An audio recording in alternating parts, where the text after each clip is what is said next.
Halo, selamat bertemu kembali.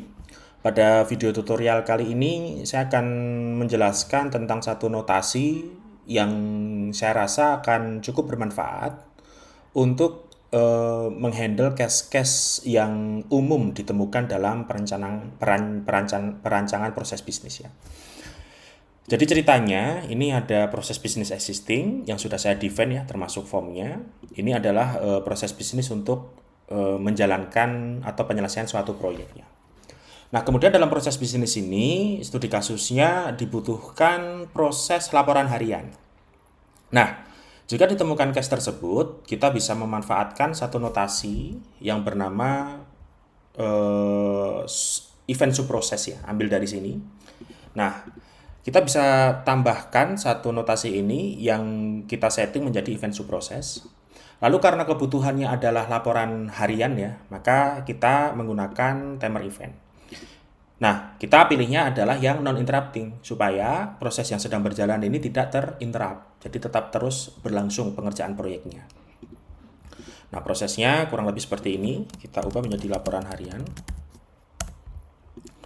Kemudian ini kita ganti dengan user tabs, lalu di sini membuat laporan harian. Lalu ini kita ubah menjadi, kita tambahkan tabelnya ya, menjadi setiap jam 4. Lalu ini laporan dikirim atau laporan sudah terkirim. Oke. Nah, pertama kita perlu atur timer eventnya ya. Nah, ini untuk kebutuhan simulasi kita buat waktunya itu menjadi setiap 30 detik ya. Nah, ini rekan-rekan bisa cek dari sini untuk kebutuhan formatnya itu seperti apa sih gitu. Ini kita ubah menjadi 30 detik. Lalu di sini kita atur inisiatornya ya. Assignee-nya itu ke inisiator, ke saya dulu. Inisiator. Oke. Lalu kemudian kita tambahkan satu form ya untuk menuliskan laporan harian ya. Ini kita tulis dulu seperti ini. Tipenya kita ubah jadi teks area. Save change, save, lalu deploy.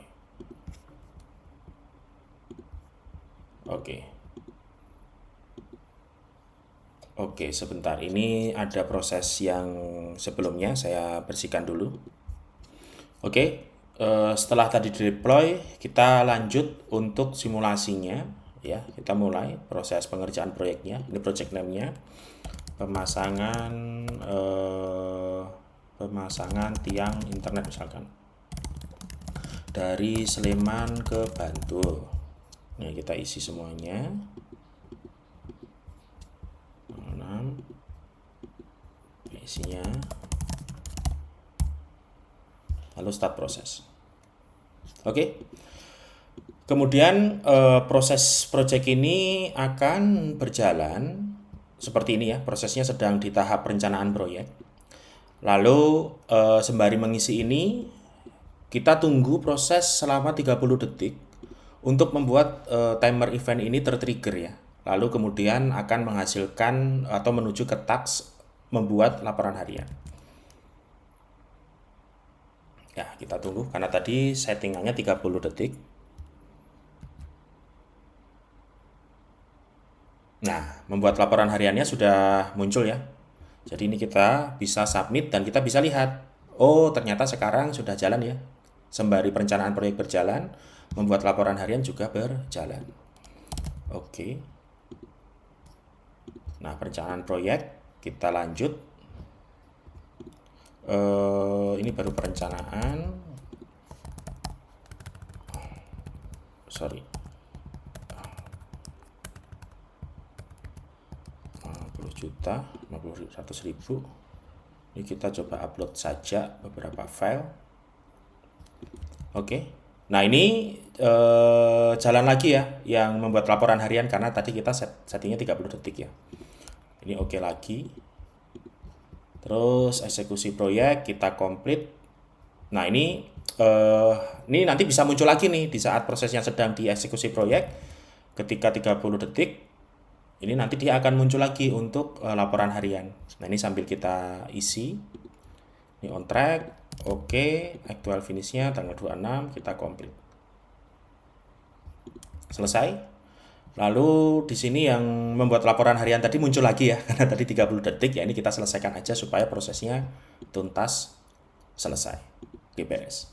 Nah, lalu yang ini tadi kita bisa ubah juga ya, nggak hanya timer event ya, ada beberapa pilihan notasi, misalkan set start event, baik interrupted maupun interrupted, dan kita bisa memanfaatkan semuanya ya, semua event yang ada di pilihan start event. Nah, bedanya kalau yang interrupted nanti dia akan menghentikan nih proses pengerjaan proyeknya lalu berjalan ke bawah sesuai di dalam event subproses ini. Demikian, mudah-mudahan bermanfaat. Jika ada diskusi, pertanyaan bisa sampaikan di kolom komentar. Thank you.